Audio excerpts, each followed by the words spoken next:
Hey guys, Scott here. The whole point of this video is to prove how Dead by Daylight is a game designed to make people as miserable as possible. When I say that, I don't really mean that like the developers sat around a conference table smoking cigars and like, all right, let's just make people as miserable as possible. Like, this is not an intentional thing. To me, it's sort of like Behavior Interactive, the developers. They like designed a t-shirt and they wanted the t-shirt to be extremely comfortable, so they made it like cotton. But then someone goes to a campfire and then a spark flies onto the shirt, it catches on fire. Like, the developers did not intend for it to be incredibly flammable. They really had good intentions with it. They wanted it to be comfy. They wanted it to be, a good thing. But shit's still on fire, so it doesn't change the fact of where we're at with the game. I just wanted to be clear, I don't think this is something they ever, intentionally did. It's just a side effect of the way the game has been balanced and designed over the past 10 years. So there are three main tenets to this, and they all kind of build up to a central point that I want to get to. The first of these main tenets is the map design. Map design has been one of Dead by Daylight's biggest issues since the game came out. In fact, almost 6 years ago, I made this video saying it's the biggest problem in the game, and I pretty much still stand by that, and I think most people actually would stand by that as well. Map design in Dead by Daylight is a large cause of so many of the frustrations in this game. There are so many variances in terms of balance with regards to maps in this game that the game itself becomes basically impossible to balance. Now, the developers have actually gone on record saying that they want certain maps to favor certain sides. They're okay with a particular map being very killer-sided, and they're okay with a map being very survivor-sided, vice versa, and everything in between. They've said that because they want the underdog experience. They like the idea that a bad player can beat a good player if the stars align and they get a map that's really good for them and everything works out for them. They want that to be the case. That's intentional. I don't have a clip of this anymore because it happened in a live stream of theirs that I don't even think it's available anymore, 4 years ago, but they will, without a doubt, said that, and many people in the community can attest to that. So that is something they've gone on record as saying, and that is nice for the underdog story. I can agree. It does feel good when you beat someone that you know you shouldn't have. When you're playing a weak killer and you beat a really strong 4-man team, that feels great. When you escape against a really top-tier killer and you know you shouldn't have, that feels great. The obvious downside to this is it doesn't account for the other side, which is people being robbed because they just got a bad map. That is not only more common, but it's also more memorable due to negativity bias. People remember negative things far more than they remember positive things. So you're not really going to remember the one time you got a good map that you won on because you got that map. You're going to remember the 9 times you got a completely shitty map that your killer can't do anything on, for example, and that's going to make you just miserable. It's going to just drain all of the fun from the game. That is the thing that you remember the most. So again, while their intentions are noble, it really ends up having the reverse effect where people are upset more often than they're happy because nobody likes the feeling of being robbed. In fact, I would summarize this entire map section as nobody is ever happy losing due to things outside of their control. That always feels bad in everything, in every game, in just life in general. Losing due to things you can't control feels absolutely terrible, and it should be a mission of every game dev to minimize that as much as humanly possible.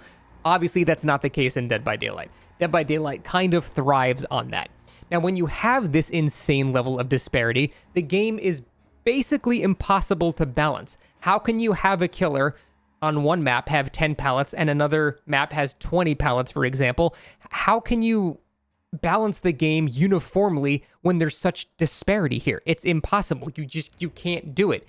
And in fact, when they try to do it, it ends up making the game terrible. For example, right now, recently, they just did a quality of life patch where they added a bunch of pallets on a bunch of maps. Ideally, this was to make killers like the Krassu, who just came out and were very, very strong, a bit weaker, but then it has the side effect of making all the bottom tier killers just unplayably bad. And so whenever you try to do uniform changes like this in a game that has so much disparity with its maps, it's always going to fail. You can't do that because it's always going to punish someone. Someone is always going to suffer for it. If you make maps weaker, for example, and you make it so the weaker killers are now stronger because of that, all you do is make it so the stronger killers are just even stronger now. And now the survivors are upset. Like I'm saying, when the game has so much disparity between maps and the balancing, in between them, you cannot balance it. It's impossible. Even just aside from balance, there are just maps that rob you of the ability to like play the game. Indoor maps are notorious for this. If you are playing a killer, I don't know, like half the killers in the game at this point that require like a direct line of sight to a survivor to do something, and you get a map like Larry's, which is a very congested indoor map that basically only benefits like stealth killers, you just don't really get to use your power. This is not even an issue of like balance, it's just you're just bored. If you pick the hillbilly who can sprint really fast in straight lines and stuff like that, and then you get Hawkins, you can't do anything. You're just going to hit people with your hammer the whole game, and you're just going to be bored. On the flip side, if you pick a stealth killer that would benefit from those indoor maps, and you get a super wide open map like Ormond, for example, again, how are you going to sneak up to people as Myers on a big white snow map with open fields? You don't really get a chance to play your killers. And again, this is not even really a discussion of balance. This is just, this sucks. Like, I'm not happy playing the game right now, which is arguably more important than the balancing itself. You can have a really, really fun, not balanced game. So that is definitely something that's possible, but a lot of the times I just load into a map and within 1 second I'm already either bored or frustrated or know I'm going to lose or know I'm not going to be able to do anything, whether you're killer or survivor. You shouldn't ever load into a match and the first thing you feel is dread. Next of the main tenets of this whole video is perk balance. Now you might think perk balance is not as big of an issue because with the maps you can't really choose where you go. The game just decides that for you and you're just stuck with whatever you get. There are some map offerings, but they've been heavily nerfed to where you can't really guarantee maps anymore. So for the most part, you don't really have control over the map that you go to. Perks, on the other hand, you do have a lot more control over, so it's not as big of an issue. While that is true, it's not as big of an issue, it's still an absolutely massive issue to the game, because perks basically exist to band-aid problems with Dead by Daylight. That's just simply how they've done it. Perks are just things that you can equip on your killer or survivor that bestow various effects, and Dead by Daylight has a lot of problems, and they don't ever really try to fix the problems themselves. They try to normally throw perks on top of that so you can equip things that fix these issues. Let me just give you a perfect example of the insane disparity between perks. Let me give you an example of someone being tunneled off the hook. If you're unaware what that phrase means, tunneling off the hook is when someone has been put on a hook because they were downed by the killer, and to be tunneled off the hook is as soon as that person gets unhooked, the killer beams right back to them and immediately tries to down them again. Now, there are a couple of built-in protections for this, but they don't last very long, and let's give a perfect example. Let's say someone has a healing build. They have a bunch of healing perks on, they can heal people really fast, and that's what they brought. Not even a meme build, it's not a joke build, it's a very strong build. It just doesn't have anything to do with getting tunneled. So you get hooked, then some survivor unhooks you, then the killer immediately decides to tunnel you.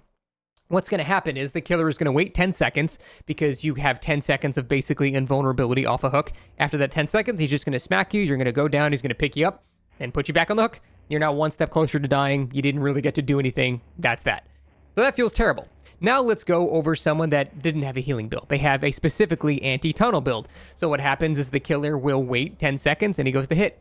Except you had off the record. So now the killer actually doesn't down you. Off the record gives you basically 40 seconds of protection off the hook now. So now you get hit, you get a speed burst, you get to go further. Killer's got to catch back up, get another hit. Killer finally catches up, out mind games you, whatever, downs you, then picks you up. Except, nope, you have Decisive Strike. Decisive Strike is a perk that allows you to stun the killer when they pick you up if you've been recently hooked. So now you are stunned, killer drops you, and they're just going to have to chase you again. So then you get another 20 seconds of distance or 15 seconds of distance or what have you, depends on the map. And the killer finally catches up, and now they down you, or they try to down you, they swing at you, except now you have the perk Dead Hard, which activates after you've been unhooked, and when you press a button, you get a brief invulnerability window, basically. So the killer hits you during that, and yet again, you've been hit a third time, and you get another speed burst, and the killer's got to chase you again. This process takes like an additional minute because you clicked 3 buttons. That is the insane disparity here. That is now suddenly a game-winning decision from the killer is now a game-losing decision from the killer because of a particular build that a survivor decided to put on. The disparity between situations here leads to so many frustrations in the community. And here's the issue. Everyone is both right and wrong at the same time. That's why there's so much arguing in this community, because someone, like the second guy that's got the anti-tunnel build, might go, tunneling's not an issue, just equip these perks, the killer will throw the game if they try to do it. But the first guy that had nothing of the sort, no defenses, might think tunneling is way too strong. and they would both be correct. It depends entirely on the build that they brought. And this applies to most aspects of DBD in general. You can have someone that thinks slugging is way too strong, except some guy's got Unbreakable or Boon Exponential or one of the other 10 perks, Conviction, that involves getting slugged, or We're Gonna Live Forever, or Made for This, or there are so many perks that deal with slugging, and if people have those perks, slugging no longer an issue. If you don't have those perks, it can be really strong. And again, people are gonna argue with each other saying, it's too strong, it's not strong enough, it does nothing. And they're both correct at the same time, because you can't account for the insane disparity between the builds and the things that they allow you to do. That's the main problem here. These are issues that have to be addressed by base kit features, and they recently attempted this. They just went way overboard in a lot of scenarios, but I'm hoping they stick with that and refine it to be something that you don't need builds for, because when you have scenarios like this where things can be so miserable for any given side, unless you bring the perks to counter them, suddenly there aren't 200 perks in this game. There's like 15, because you don't really have the freedom to choose whatever you want. You gotta choose the meta, or you're just gonna get left behind and get completely screwed over. So that just results in build monotony, seeing the same things over and over again, which leads to boredom, which leads to people being miserable. It's all connected. These are all just interconnected webs of butterfly effects that lead to the ultimate end goal of, I'm bored. Now, the final tenet of this whole discussion is the matchmaking. Dead by Daylight's matchmaking is legendary for how absurdly terrible it is. It's the kind of matchmaking where you can have one game with people that are nearly impossible to beat and another game right after where they have no idea what they're doing. And there's just no way to understand what you're going to get. And that's because the way that this system determines skill is absolutely terrible. For survivors, it's counted as a win if you simply escape the match. Nothing else matters. Meaning if you ran the killer for 45 minutes while your team did 7,000 generators, but then you die at the end because of that, you're worse than your teammates whose MMR goes up and yours goes down. The game does not account for actual skill on the survivor side. On the killer side, it's a bit more fair, because typically if you're killing everybody, you're probably doing a good job. But for survivor, there are so many variables that go into it that to have a system that is so vague and only goes off of one metric, you're going to have a scenario where even if people have the exact same MMR, their skill levels can wildly differ. So the system, even if it worked perfectly, would still be flawed because the values that people are being rated on are completely inaccurate. So even if the systems match people with the exact MMR together, it would still have insane disparity from match to match. Now, it doesn't do that though. It actually has a soft cap, which basically means once you get to that level of MMR, you match with anybody at or above that level forever. So if you have 1800 MMR, you can go against people with 83 trillion MMR. It's the same according to the matchmaking. And again, there's a wide disparity there on top of that too. Now they did that because they kind of had to. When they first introduced MMR, there was a time, a very short time, where actually the system worked pretty well and it accurately put people of the exact same MMRs together, except people were waiting an hour for a game. Content creators couldn't play the game anymore. Like, we actually just had to stop playing DBD because you had to wait an hour for a match to find an actually accurate team to your skill level. And because of that, yes, the matches were accurate, but no one could play the game. So I understand why they made that change and why they added that soft cap. It was sort of a necessary evil, but it does, again, come from good intentions. Like I said, it's back to the cotton shirt analogy. They had good intentions here, but the unfortunate side effect is we have just such insane disparities of skill level that no two matches can ever be compared by the same metric. So again, you could have someone saying Survive with Friends is overpowered, and then you look at a match of Timmies that are playing their first game of Dead by Daylight together, and they're terrible, and they don't know what to do, and by that metric, Survive with Friends is not at all overpowered. But then you got a 4-man comp team that you encounter the next game in the same MMR, and they're impossible to beat. So again, you can have someone saying Survive with Friends is too strong, someone saying it's completely fine, and again, they're both correct, because you cannot possibly compare with such an insane disparity of skill level between each match. You can't compare match-to-match gameplay. It's just impossible. And again, it's just the disparity there. So if the matchmaking doesn't work, we can't have good balancing discussions because we don't even know the metric we're basing it off of. You have to have a baseline level to discuss balancing. You can't discuss balancing based off people that don't know what they're doing, because then everything is too strong or everything is too weak and vice versa. But you can't go against the absolute top level comp players because they literally play by a different set of rules entirely. So where do you even begin looking for this kind of thing? All the disparity here makes these discussions almost impossible, and it's a source of a lot of frustration and misery for a lot of people both playing and discussing the game. So, those are the three main tenets that result in the game being miserable, but they all go to a central point. I don't know if you caught on, but there was something in every single one of these sections that I repeated, and it is the main core issue that they all kind of come from. The actual issue, main issue with Dead by Daylight is the match-to-match disparity in terms of the difficulty involved with that match. That is really the core issue why this game is just so miserable for so many people, because you have no idea what the hell you're gonna get. It's like if you played a round of Counter-Strike and sometimes you just spawned in with no money. And sometimes you spawn in with $30,000 to buy everything on round one. There's no eco round, everyone just starts with ops and shit. Like, that is sort of what Dead by Daylight is. That's why it's so incredibly frustrating, and it leads to this endless cycle. In a nutshell, this is the cycle. You can just play casually, having a good time, running whatever you want.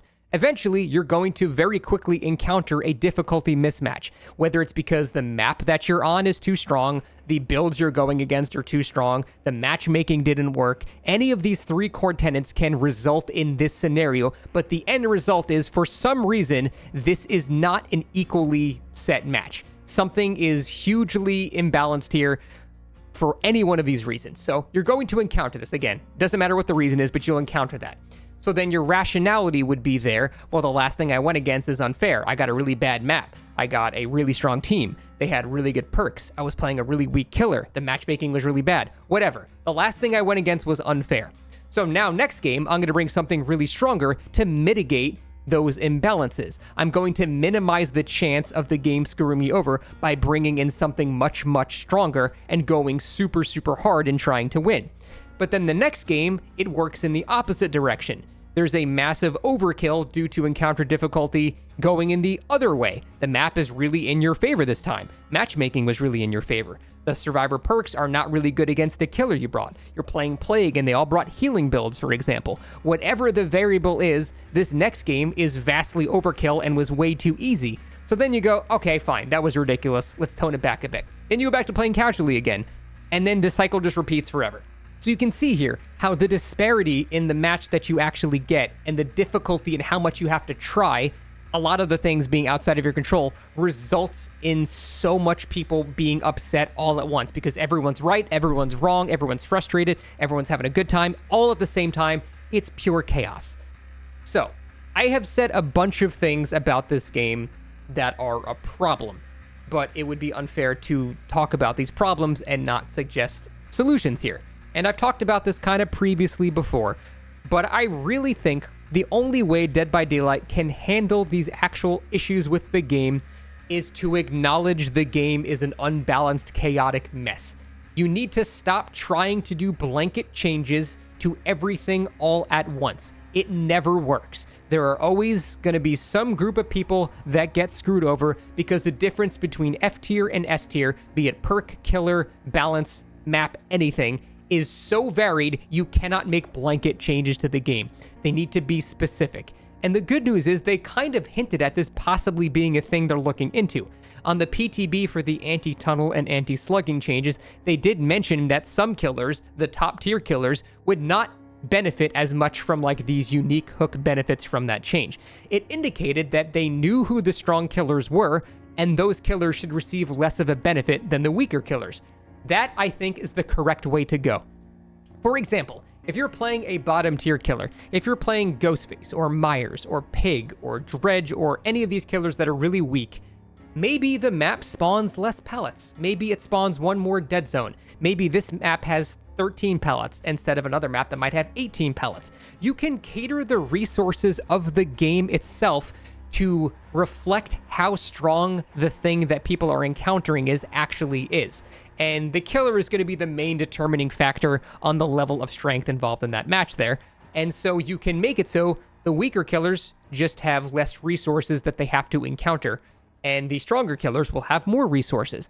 Again, it's a very small change, and I'm not really sure how much it would help, but it's more about the mindset of these changes. That's more of the correct way to do it. You have to not kid yourself into thinking that you're going to balance all the killers. Like, I've talked to people about this, and I've suggested these things before, and these are really smart people that have said, I don't think that's a good idea. I think what they should do is just make it so all the weakest killers are much stronger. Make it so all the worst maps are more balanced.